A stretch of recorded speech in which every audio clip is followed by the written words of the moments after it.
Hey everyone, this is Scotty Shaw, and I just extended the submissions deadline for a contest I've been putting on. It's a international virtual hackathon, the first anti-coronavirus hackathon, in fact.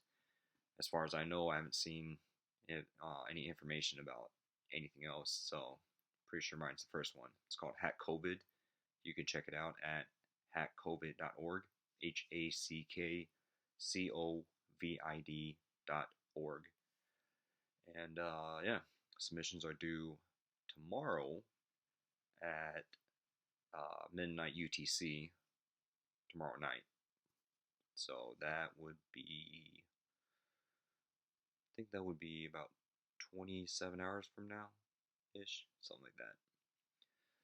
And yeah, I think one of the big things is I'm just wiped out. I'm exhausted because I was working on a different project, big scale project. Um, but this whole coronavirus thing, mass escalations and all that, everything getting shut down. So for the past week and a half, it's just been pedal to the metal, just all out grind. Um, you know, quick pivot, quick adaptability, which we'll talk about in a bit. But yeah, it's just been completely exhausting. In fact, usually sleep maybe 7.5 hours max. I was out for 11 last night, so you can imagine how tiring that is. But yeah, one of the big things is you know not having a lot to do, a lot of creativity or opportunities for creativity. And in fact, there was a video from Chris Bosh last Monday, 6 days ago, just saying don't let coronavirus stifle your creativity. So you know after I got this stuff put together for HackCOVID, launched it, emailed people just now saying, hey, extending the submissions. Start thinking, all right, what else can I do with my time? Because there's not really anything to do other than walk around outside. Pretty boring. In fact, I even texted a friend earlier, an ophthalmologist, asking if I put my right contact in my left eye and my left contact in my right eye, does that make me technically cross-eyed? To what extent, how much? Yeah, it gets pretty boring. But one thing I thought of is, most people probably know I went to Duke. Big fan of Coach K, his philosophies on leadership. Um, it's not just winning, but how you win, how you conduct yourself, how you help raise others up. As a coach, educator, mentor, friend, just anything. So, just making a difference in the world by changing people's lives one at a time for the better. So, it was a big reason why I was so interested in going to Duke when I was in high school. And, yeah, spent a lot of time on campus reading all his books. Sometimes skipping class to go to the student bookstore just to read his books. Probably not the best use of time, but to be fair, sometimes it was I was reading his book an hour before class and then just got so into it, I just kind of lost track of time, or sometimes felt, I need to just finish reading it, really digging deep to the philosophy. So, anyways, I figured one of my favorite books of all time, beyond basketball, Coach K's Keywords for Success, with his daughter Jamie K. Spatola. And actually, in fact, I have two of this. Let's see.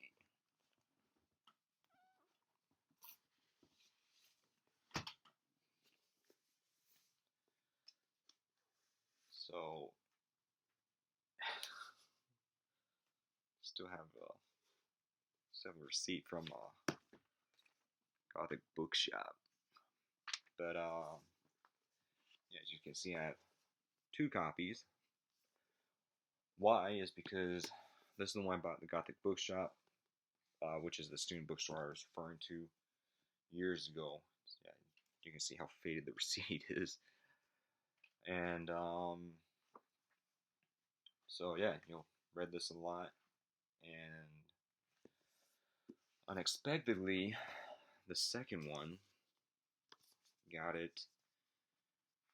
I actually don't remember what year right now. Probably, I want to say summer 2017. And yeah, signed by Coach K and his daughter. So that's why I have two copies. And yeah, that first copy, it's really special to me. It's a time of life where I was just figuring stuff out in life. How does college work? How does life work? I was never really had mentorship or guidance in high school. So in a sense, Coach K was kind of my coach and mentor. Someone I didn't have. And then this copy is special to me because there's a youth center, community center called the Emily K Center, Emily Krzyzewski Center, built by Coach K, named for his mom, and volunteered there a lot in undergrad, and then after graduation, when I was back in Durham, sometimes I'd come back just to volunteer, tutor students, help them get into college, or just volunteer coach at the basketball camp, and one one of the I guess the last time I did it, summer 2017. That's didn't expect it, but I was back to volunteer. I texted the director of the center, Adam Eigenrauch, great guy, and he put together this little thank you package for me and included this book with Coach K's signature. So I was like, so it's definitely very special to me. Coach K, thank you for everything, and your mom, and Jamie, you too. But yes, thank you, Emily K Center. It's been amazing. Definitely looking forward to helping out some more in the future. So yeah, the big thing for me is started looking through my old books I haven't read in years, or in this case, books that I read pretty frequently. But I guess as opposed to just reading through, started doing a deep dive again, and I thought, you know what? There are 40 little keywords here, I guess, keywords and for success that Coach K uses, and I figured, you know what? I'm not Catholic. I didn't know about Lent, or I knew about Lent, but I didn't think of it. So Catholics do 40 days of Lent. I guess I'll do 40 days of K. So starting off, the first word is adaptability. Referred to that earlier. Mentioned my big pivot. Why I'm so just wiped out, but adapt to what's going on. And I'm not gonna read this out loud. Copyright issues probably, but main thing is Coach K talks about for adaptability. He talks about how as a point guard at West Point, there was a drill that he used to have to do all the time under Coach Bobby Knight, and it was a drill he really hated. The team hated it, but they knew it was good. Funny thing is, I always liked that drill. I guess I was always about defense, shutting down other players. My favorite thing was always my favorite games that I can recall, the ones where the other guy never scored a point, and especially if they never even touched the ball. So I always took pride in being able to chase down any fast break, just locking down anyone, or not everyone, but when I could lock down people, regardless of their height, down low, someone who's 6'4", is locking them down despite being only 5'11", or just shutting down someone on the perimeter, or someone's just scoring points and saying, all right, I'll take this guy, and then that's it, just dropping an egg after that. Once I switch over to them, they're done. Full court press, nonstop. Really took a lot of pride in my defense, and it's picking off crossovers like it was just nothing. So it's just funny to me. It's like, oh, here's this drill that Coach K hated, but I loved it. So yeah, Coach K talks about, later he was an assistant graduate coach, graduate assistant coach. Anyways, he's doing that for the 1974-75 season at Indiana under Coach Knight. and they didn't run that drill. First couple practices, he just thought, oh, that's weird. I'll ask about it later. So then we did. Um, this is what he wrote. Coach Knight walked calmly over to me, put his hand on my shoulder, and said, Michael, there is a big difference between you and Quinn Buckner.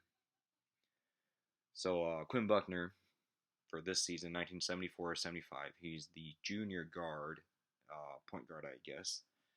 He was a junior guard for Indiana, and for those of you who follow basketball history, you would definitely think, wait, this sounds familiar.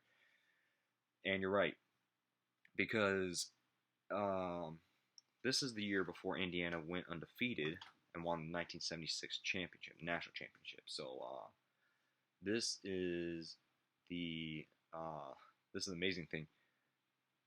If it weren't for the last game of this 1974-1975 season, where they lost in the Elite Eight, I believe, they would have gone undefeated back to back with championships. Or I guess they could have, but they'd have to win the Final Four in the championship game. But yeah, in 2 years, they only lost one game, and that was Coach K's 1 year there. He went to West Point after that as a head coach. So I thought, that's pretty interesting.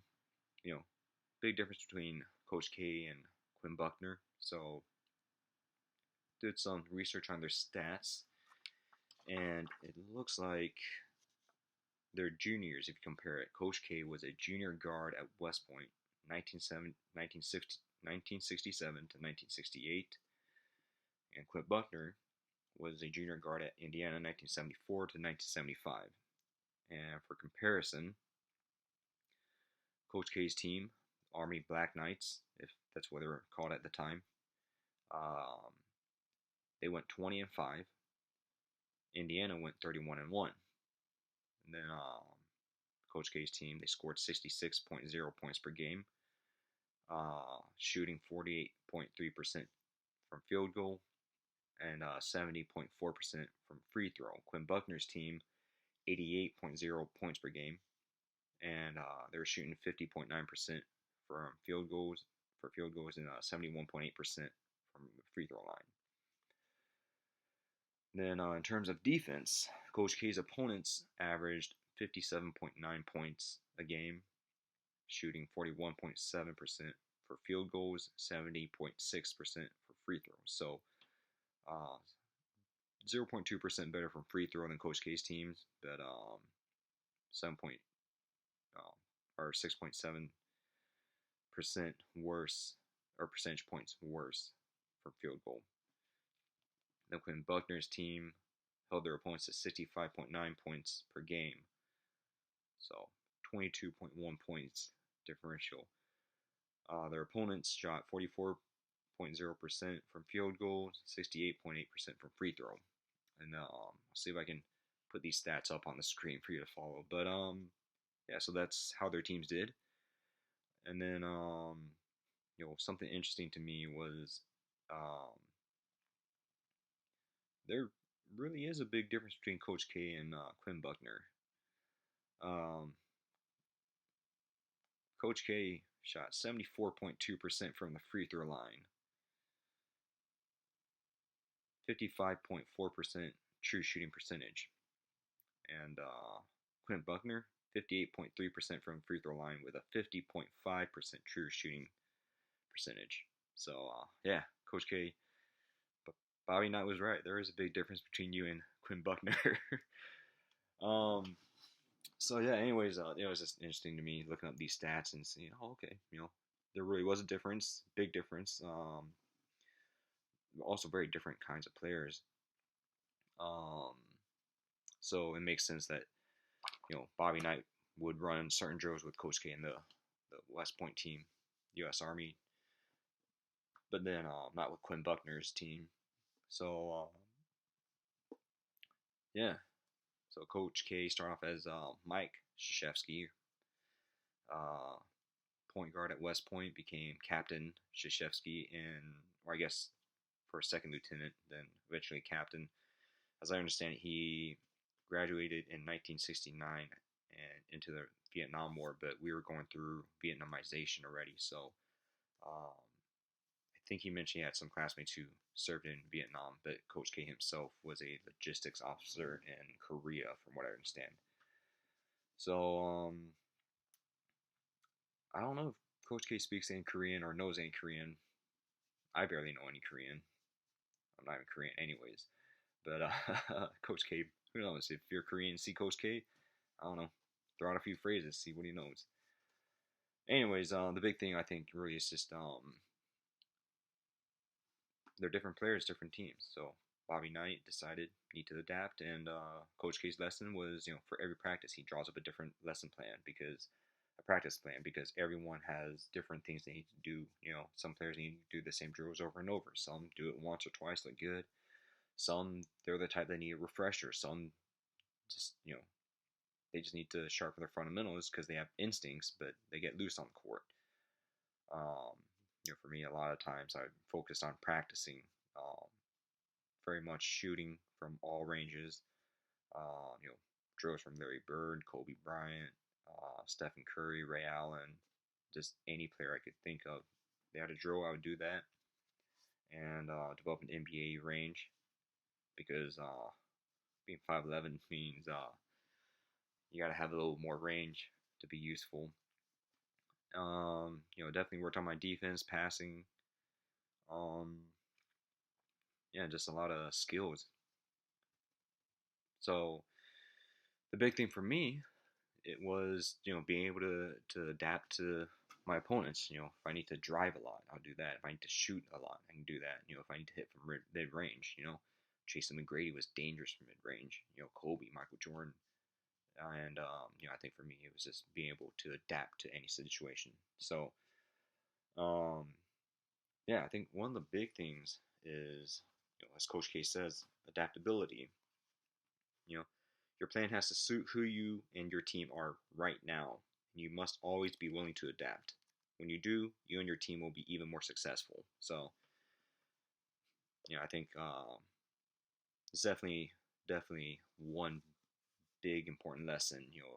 Great keyword, adaptability. I think you can see, from the stats, you can tell already the two teams Coach Knight had with, Coach K, they were different. So different plans, and even in my own life, just pivoting from this big summer project I was working on. Maybe I'll tell you more details in the future, but pivoting from that to HackCOVID,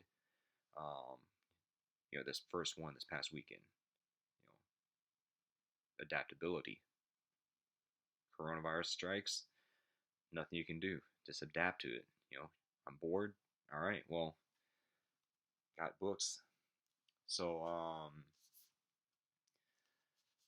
I think the big thing really is, I'm going to do 39 more of these. That's day one, adaptability. Don't just practice these words. Find ways to do it, own it, apply it to your life. We're all stuck indoors. We're pretty much just stuck. But that doesn't mean your brain has to be stuck. Doesn't mean your life has to be stuck. Just got to keep finding ways. Stay creative, like Chris Bosh said. Don't let coronavirus stifle your creativity. Get stuff done. Come up with ideas. Contribute. Find a sense of purpose, sense of hope. Just do what you can. That's all it takes. Adaptability. So with that, Scotty Shaw. That's day one. Day one of K out of 40 days of K. So I'll see y'all again tomorrow. The next word, adversity.